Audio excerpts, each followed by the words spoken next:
Assalamualaikum warahmatullahi wabarakatuh. Perkenalkan, nama saya Bella Miranda Putri dari Prodi S1 Kebidanan Non-Reguler Mahasiswi Castrada Indonesia.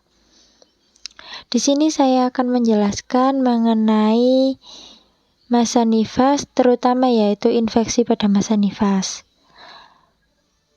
Pengertian masa nifas atau postpartum adalah masa dimulai setelah kelahiran plasenta dan berakhir ketika alat kandungan kembali semula seperti sebelum hamil, yang berlangsung selama 6 minggu atau 42 hari. Selama masa pemulihan tersebut berlangsung, ibu akan mengalami banyak perubahan fisik yang bersifat fisiologis dan banyak memberikan ketidaknyamanan pada awal postpartum, yang tidak menutup kemungkinan untuk menjadi patofisiologis bila tidak diikuti dengan perawatan yang baik. Tujuan asuhan masa nifas yaitu 1. Meningkatkan kesejahteraan fisik dan psikologis bagi ibu dan bayi. 2. Pencegahan, diagnosis dini dan pengobatan komplikasi pada ibu. 3. Merujuk ibu ke tenaga ahli bila mana perlu. 4. Mendukung dan memperkuat keyakinan ibu serta memungkinkan ibu untuk mampu melaksanakan perannya dalam lingkungan keluarga. 5. Imunisasi ibu terhadap tetanus. 6. Mendorong pelaksanaan metode yang sehat tentang pemberian makanan anak serta peningkatan pengembangan hubungan yang baik antara ibu dan anak yang dapat kita lihat pada proses IMD, skin to skin, bonding attachment-nya terbangun hingga terjalinnya hubungan ibu dan anak. Peran dan tanggung jawab bidan dalam asuhan masa nifas. 1. Yaitu teman dekat sekaligus pendamping ibu nifas dalam menghadapi saat-saat kritis masa nifas. 2. Pendidikan dalam usaha pemberian pendidikan kesehatan terhadap ibu dan keluarga.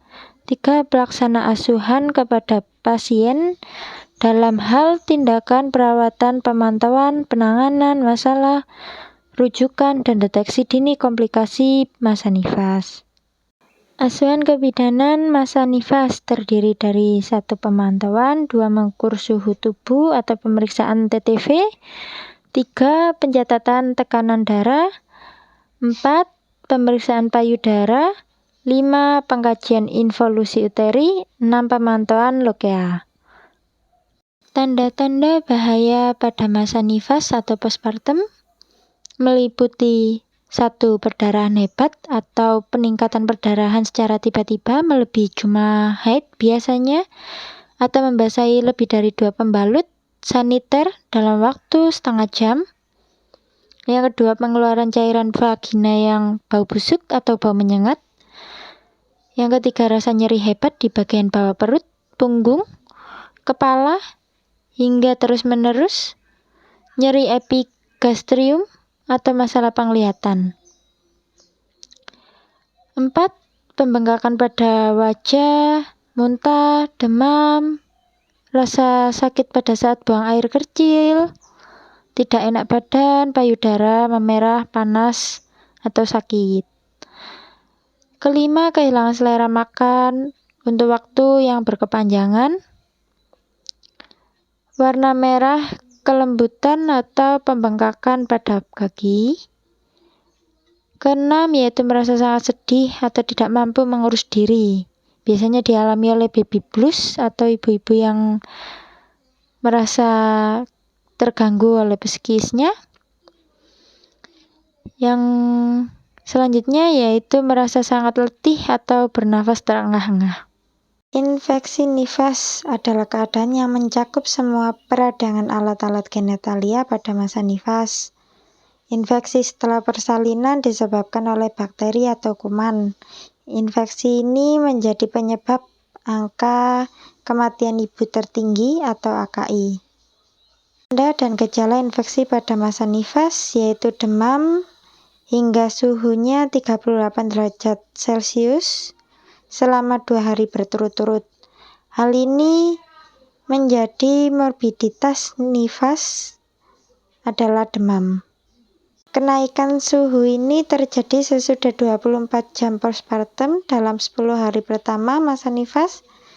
Sebagai bidan, Anda harus mengetahui berapa faktor predisposisi yang menyebabkan infeksi pada masa nifas. Faktor penyebab infeksi. Pertama yaitu persalinan lama, yang kedua yaitu pecahnya ketuban pada saat sebelum persalinan, pemeriksaan vagina berulang-ulang atau VT. 4 yaitu teknik aseptik tidak sempurna. 5 teknik cuci tangan, ini bagi tenaga kesehatan yang melakukan VT. 6 yaitu manipulasi intrauteri, misal eksplorasi uteri, pengeluaran plasenta manual. 7 yaitu trauma jaringan yang luas atau luka terbuka seperti laserasi yang tidak diperbaiki. 8 yaitu hematoma. 9 hemorragia, khusus jika kehilangan lebih dari 1000 mili. 10 pelahiran operatif, terutama pelahiran melalui SC. 11 retensi sisa plasenta atau membran janin. 12 yaitu perawatan perineum tidak memadai. 13 infeksi vagina atau serviks yang tidak ditangani. Faktor lainnya berupa kekurangan gizi atau malnutrisi, anemia, dan kelelahan pada ibu nifas. Jenis-jenis infeksi. Infeksi pada perineum, vulva, vagina, dan serviks. Gejalanya berupa panas pada tempat infeksi, kadang-kadang perih bila kencing, bila getah, radang bisa keluar. Biasanya keadaan tidak berat, suhunya sekitar 38 derajat Celcius, nadi di bawah 100 per menit. Bila luka terinfeksi tertutup oleh jahitan dan getah radang tidak dapat keluar, demam bisa naik hingga 38-40 derajat Celcius dan kadang disertai menggigil seperti gejala ISK. Endometritis atau lapisan dalam dari rahim, jenis infeksi yang paling sering.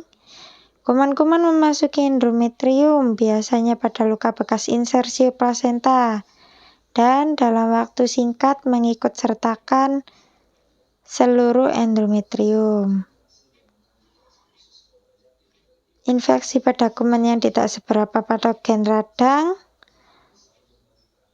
terbatas pada endometrium. Gambaran klinik tergantung jenis dari virulensi kuman, daya tahan penderita, dan derajat trauma pada jalan lahir. Biasanya demam selama 2 hari, postpartum, dan bersifat naik turun. Hisroyal dan lebih nyeri dari biasanya.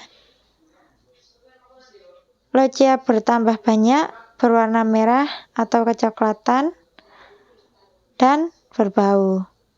Lochia berbau tidak selalu menyertai endometritis sebagai gejala. Sering ada subinvolusi.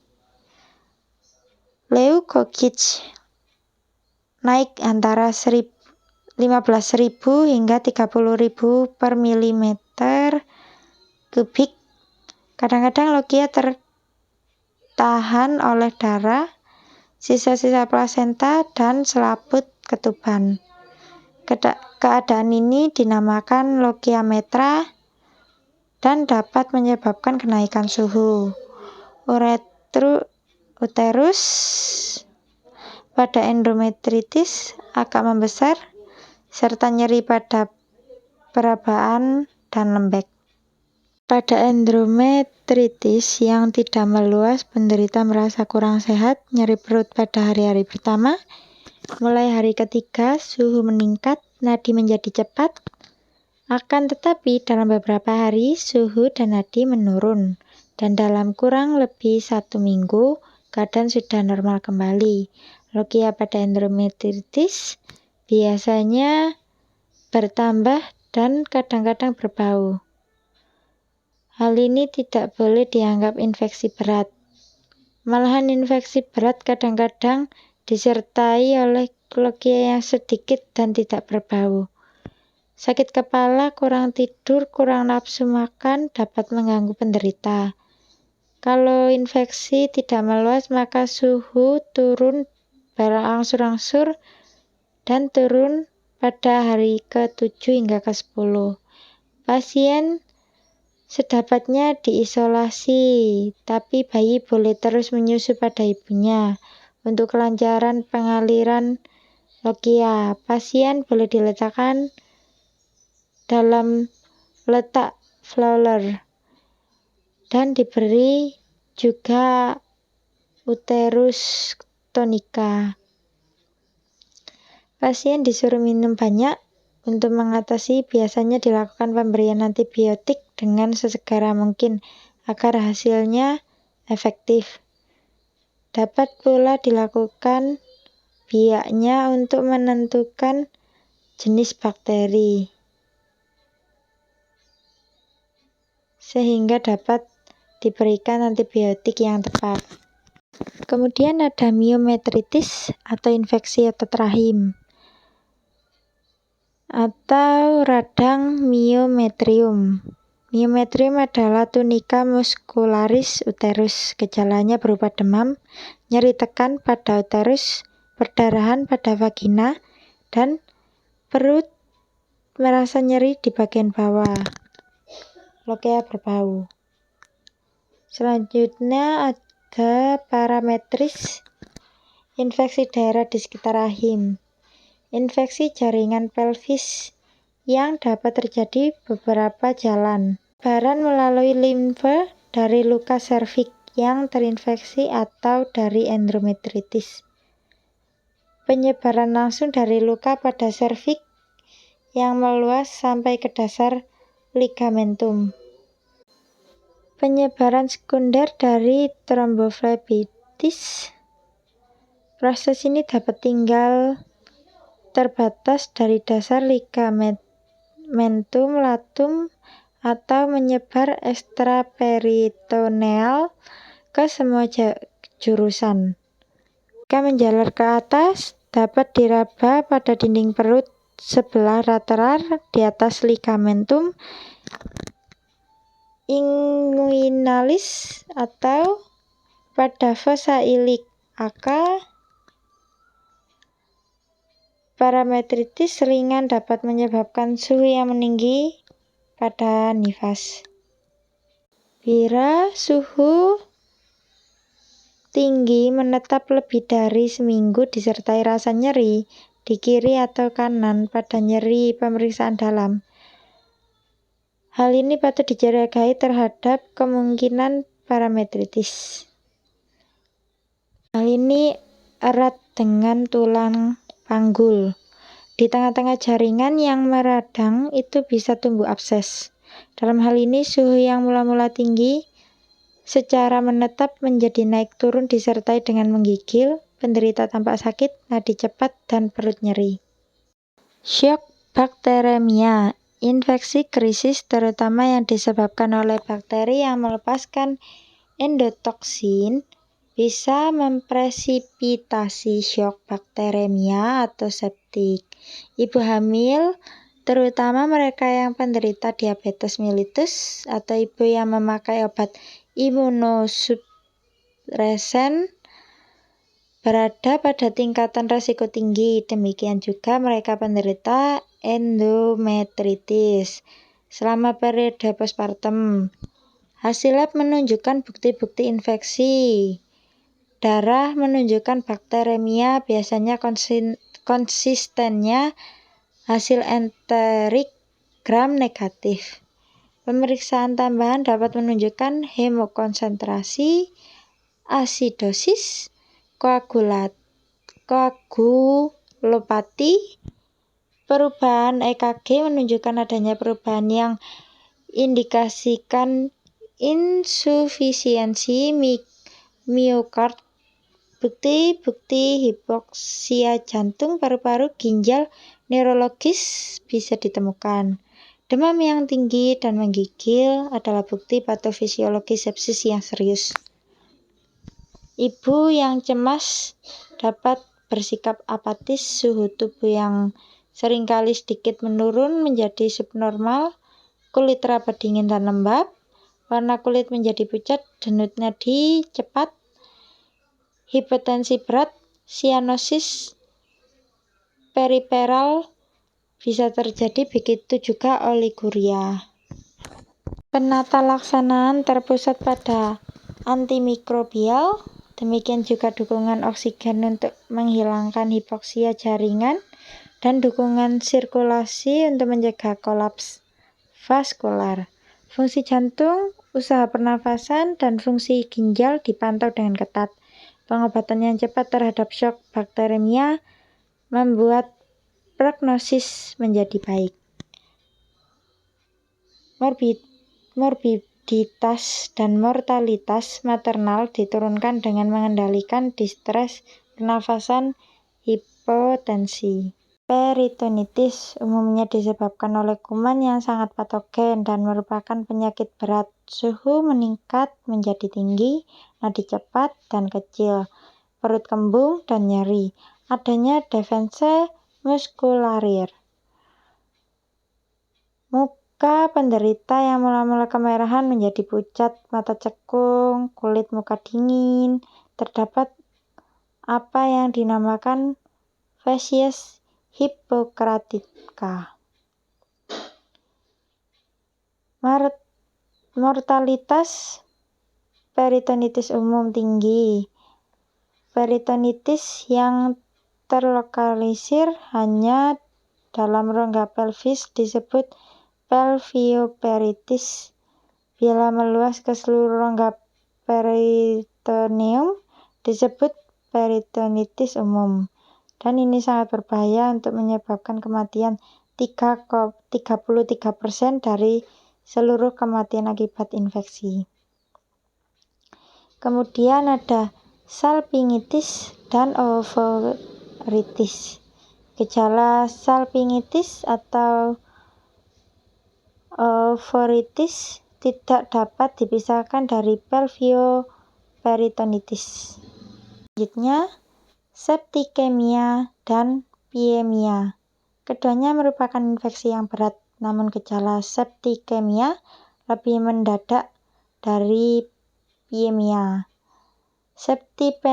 Septikemia dari permulaan penderita sudah sakit dan lemah. Sampai 3 hari postpartum suhu meningkat dengan cepat, disertai menggigil. Selanjutnya suhu berkisaran 39-40 derajat Celcius.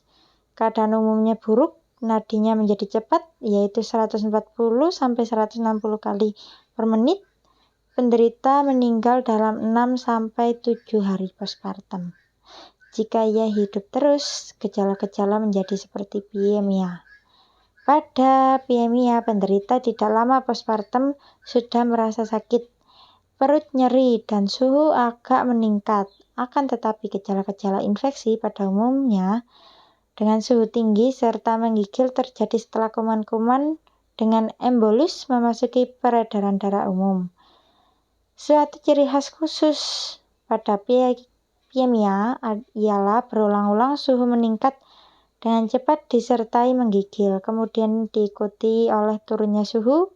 Ini terjadi pada saat dilepasnya embolus dari thrombophlebit pelvica. Lambat laun timbul gejala abses pada paru-paru, pneumonia, dan pleuritis. Embolus dapat pula menyebabkan abses di beberapa tempat lainnya. Pencegahan infeksi selama postpartum antara lain perawatan luka postpartum dengan teknik aseptik. Semua alat dan kain berhubungan dengan daerah genitalia harus steril. Penderita dengan infeksi postpartum sebaiknya diisolasi dalam ruangan khusus, tidak bercampur dengan ibu postpartum yang sehat, membatasi tamu yang berkunjung, mobilisasi dini.